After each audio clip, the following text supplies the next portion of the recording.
Perfect spring weather today gave many the chance to get out the fashions for the warmer weather and indulge in one of the now all too few occasions for hats. Many chose the wider brimmed hats for the day and ventured into the lighter fabrics and colours now being seen in the stores for summer. Most of the women attending the day chose the more conservative styles of dress rather than the outrageous often seen at race meetings such as the Melbourne Cup. But it was easy to see the tension mounting in the betting ring as it came time for the main race of the day. Punting on race 6, the big one, the NBN Cameron Handicap, was on in earnest in the bookies ring with Riverdale, Castalia and Satin Sands obviously going to fight it out for favouritism. In fact, the trend made it look as though almost everyone was sure it was a 3-horse race. The anticipation grew as the field filed out onto the track. One could sense an air of great hope resting on local favourite Castalia. At last, the 1400-metre event was underway. The crowd hushed, listening or trying to squint and look at their money moving closer to the run home. At the turn, it was literally anyone's money. NBN Cameron Handicap and Castaneda going up to tackle Satin Sand and Silver Grant. In fourth place, Regal Value, Red Currant Jacks. Down the outside, Riverdale starting to wind up and further out, Bistro Star and Ace it over. Castaneda, 200 to go, tackling Satin Sand. Regal Value putting in a great run, and down the outside, Riverdale. It's Satin Sand, Castaneda, River on the outside. Is Regal Value and Riverdale. It's Castanulia, so it's Satin Sand and Regal Value, and on the outside, Riverdale. Here's a go, Regal Value, Riverdale, Castanulia and Silver Sand. Here's that closest of close finishes again in slow motion. 4 horses, Regal Value, Riverdale, Satin Sands and Castanulia, make a line to the post, and it's wait for the photo. The official result, number 8 starting at 15 to 1, $8.15 and $2.05. Number 1 starting at 2 to 1, 75 cents. And number 7 starting at 7 to 2, paid 85 cents. The margins are nose by a half head. Winning time 1 minute 22.9, which is just half a second outside the track record. Afterwards, Chief Executive of race sponsor NBN3, Mr Joe Sweeney, spoke about NBN's obvious commitment to events of this type and concluded by presenting the winner's trophy to Regal Value's owner-trainer, Les Edwards from Canada. Mr Sweeney's wife, Carol, presented winning jockey Dennis McClune with his prize. Regal Value's win was quite outstanding, considering it was the horse's first race in Australia, having been bought in New Zealand. Mr Edwards thought it was a mud runner, but was more than happy after today's gallop. Yeah, we're delighted we are with the performance of the horse. It was more than we expected, actually. We expected him to go really well if it was a wet track, but we were surprised when he went so well on the dry track. Yes, you must be very encouraged now, and of course with the Epsom coming up, you must be right in there with great confidence. Well, that's what we got him. That's what we actually got him over for, hoping that we'd be able to have some sort of a chance in the Epsom, and hoping and probably praying that it'll rain for the Epsom. But now I'm not so worried.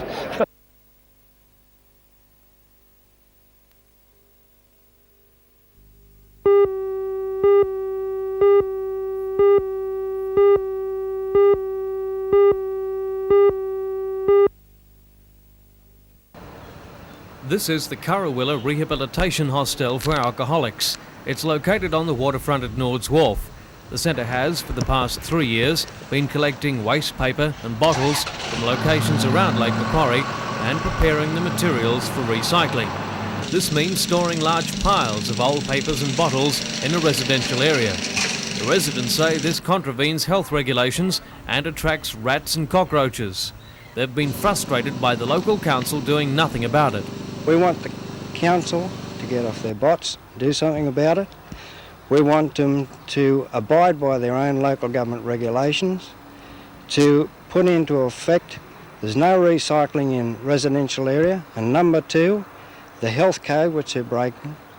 We want them to eliminate the rubbish so as to stop the vermin and rats and things from affecting the local residents, and we're afraid now that there's going to be a big health problem. Father Gallagher is in charge at Currawilla. He claims that a new state regulation puts his hostel above local council laws. He says a new shed being proposed for the site will alleviate many of the storage problems, but either way, it's up to the council to approve the shed construction or listen to angry local residents.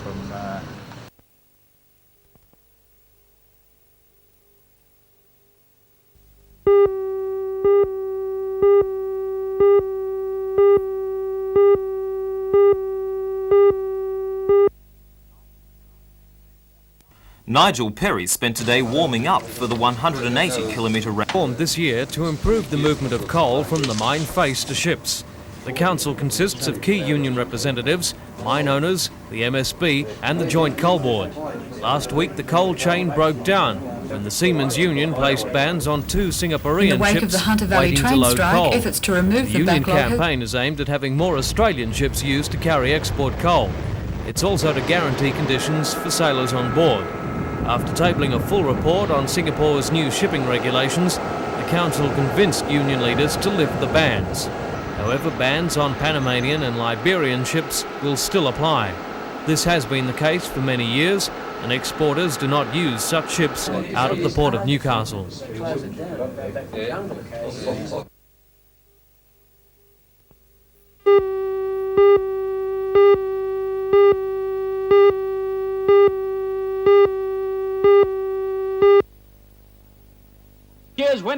Like Tuesday's Cameron Cup, the Winfield Gold Cup saw a major upset when the heavily tipped favourite Hay was beaten past the post. And once again, it was a fellow New Zealand horse that did it. This time, Mr Mako, ridden by New Zealand jockey Debbie Healy, the first woman to win the cup. This is how Mr Mako powered home to victory. On the outside, reckless tradition, Mr Mako in front near the line, they reach the line, Mr Mako!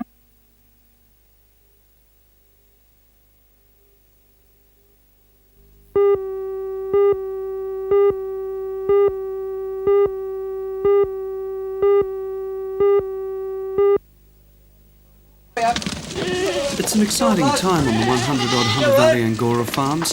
The does have been clipped of their valuable mohair fibre, and by their sides are delightfully frisky and lively little kids. Does are clipped twice a year, and particularly in winter, to aid the birthing and nurturing of their young.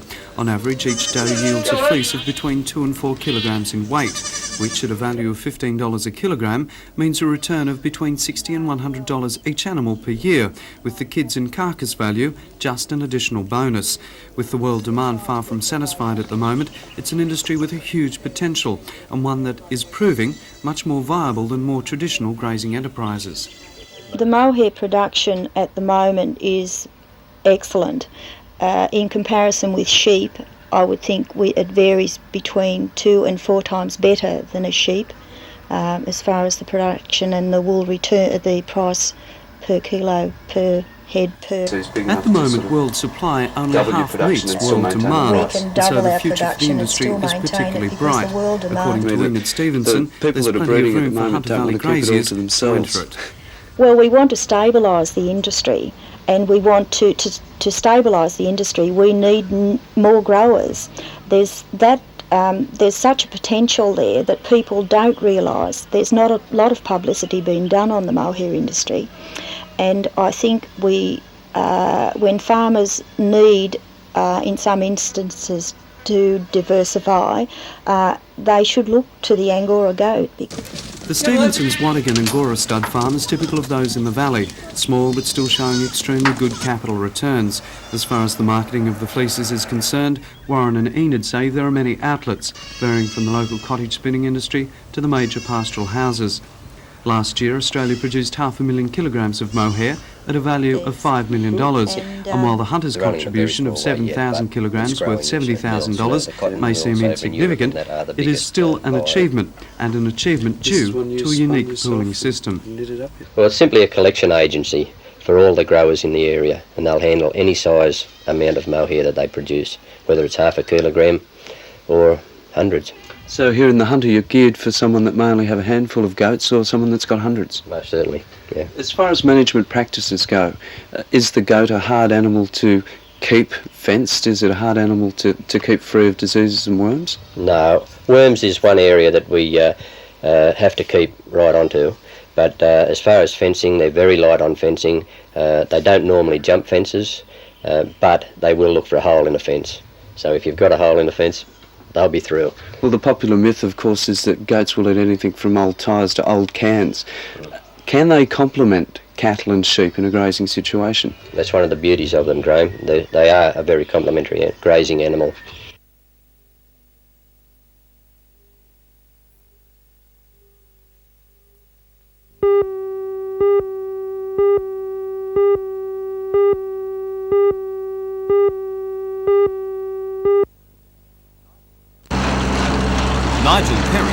today warming up for the 180-kilometre race through Melbourne's Botanical Gardens. The 24-year-old is the Hunter District Club champion and has been riding competitively for the last 13 years, but this season is shaping up as his best. Nigel came 5th in the New South Wales Championship in Sydney last month, 5th in the Golden Liverpool Road Racing Classic 2 weeks ago, and 11th in Tasmania's Tour of the North. He's competed in the national titles once before in 1981 and came a promising 6th. In the ultra-competitive world of amateur cycling, that puts Nigel on the edge of Commonwealth Games selection. Nigel, what do you reckon your chances are this weekend? Well, I'm reasonably confident. I hope to finish in the top 10. And who do you see as being your major competitor? Well, New South Wales has got a strong team, but as well as that, the Victorians are really strong. Stephen Fearless, he's won. I don't think he's been beaten in a race this year, and he's from Melbourne, so he'll be pretty beat on his home course. Pretty hard to beat. So where are you hoping to be at the finish? Well, hopefully in the top 5, because next year's Commonwealth Games selection year, and if I want to even hope to get a name up in front of the selectors, well, I want to be up there this year.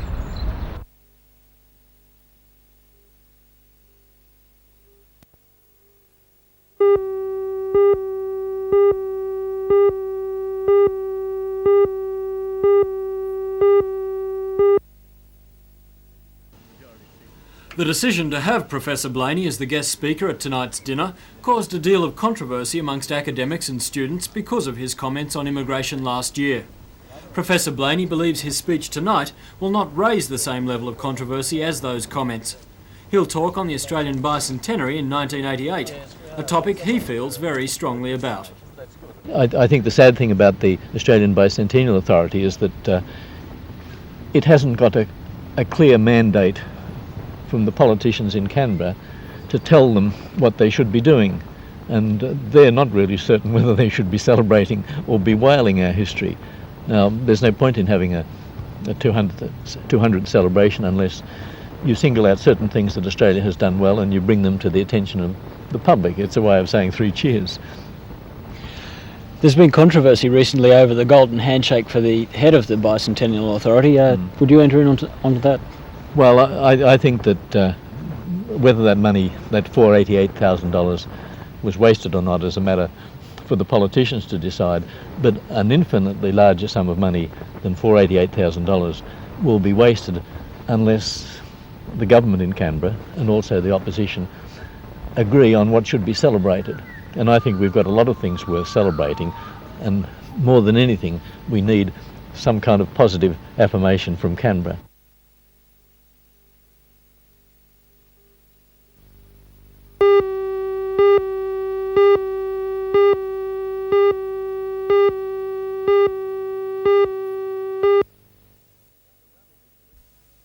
The rally was originally planned for Talbot Park, but today's rain forced the protesters inside. Local aldermen had refused to give permission for the meeting to go ahead in the park, prompting claims from the rally organisers of political muzzling. Frustration surfaced at the meeting over Don Bowman's dogmatic stand against a public inquiry. The residents are not convinced that the highway west of Lake Macquarie will reduce traffic flows through Swansea. They suspect a larger proportion of local traffic will be noticed in 10 years' time as the southern areas develop. The meeting also heard from speakers appealing for good roads and bridges to enhance Lake Macquarie's tourist potential. The protesters pledged their support for an independent candidate against Mr Bowman at the next state election. They will also ask the Ombudsman to look into why the state government is refusing to consider other options. Well, the meeting is asking for an inquiry to look at the various options, and it seems to me, and it seems to other people, that the possibilities of a medium-level bridge or a tunnel are real and serious alternatives to a high-level bridge, or certainly real alternatives to the proposal for a second opening bridge at Swansea.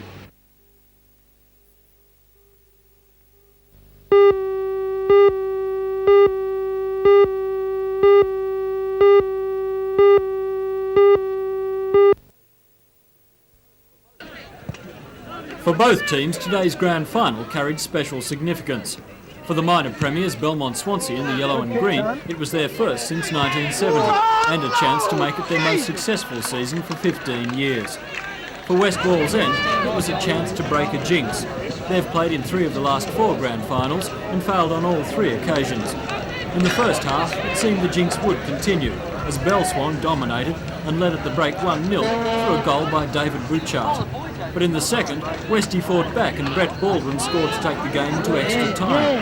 It seemed the neck-and-neck struggle may not be resolved, but 10 minutes before the end of extra time, tragedy struck for Belswan, as one player edged in a home goal to make the final score 2-1 to Westie.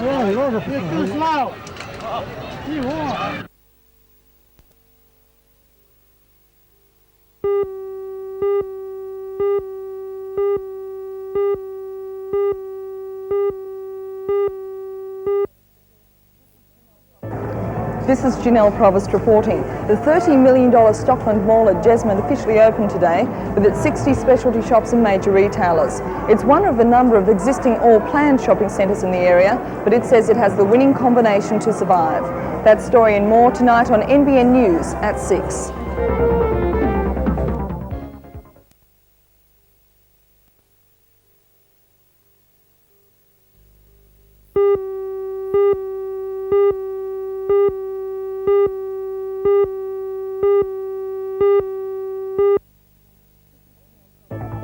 This is Janelle Provost reporting. Alderman Ken Guy today performed his last official function as Mayor of Maitland at the opening of the $150,000 Medford Childcare Centre. After 2 years, Alderman Guy says the work pressures have become too great and he'll step down at tomorrow night's council meeting. That story and more on NBN News tonight at 6.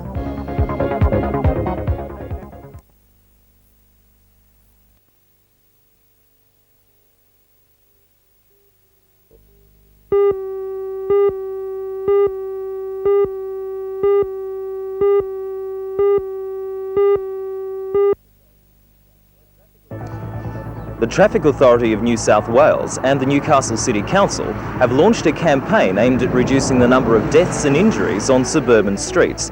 The campaign is called Neighbourhood Road Safety, and its message for drivers is slow down.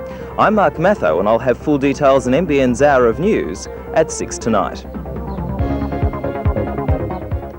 Familiarity with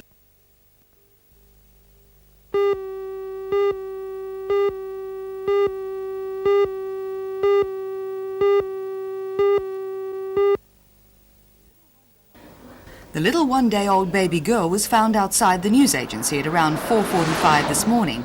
According to police, she was wearing only a top and was wrapped in a blanket and left in a cardboard Coca-Cola carton. She was taken to the local police station and from there ferried to Maitland Hospital, suffering slight hypothermia. Her doctor, who did not wish to be named, said the birth had been a home birth, as the baby's umbilical cord had been tied and a clamp not used, as would be the case in a hospital. He's named her Helen, and she's just about won the hearts of everyone who sees her. But unless her mother comes forward, her future could be uncertain. We're hoping that Mother will come forward and identify herself, because if Mother doesn't want to look after the baby herself, then the next best option, of course, would be for her to be adopted. And if Mother signs the relevant papers, then the little girl can be adopted within a few weeks. On the other hand, if Mother's not identified, then she will need to be fostered for 3 years before the formal adoption can go through, and that's a long time in any child's life of uncertainty.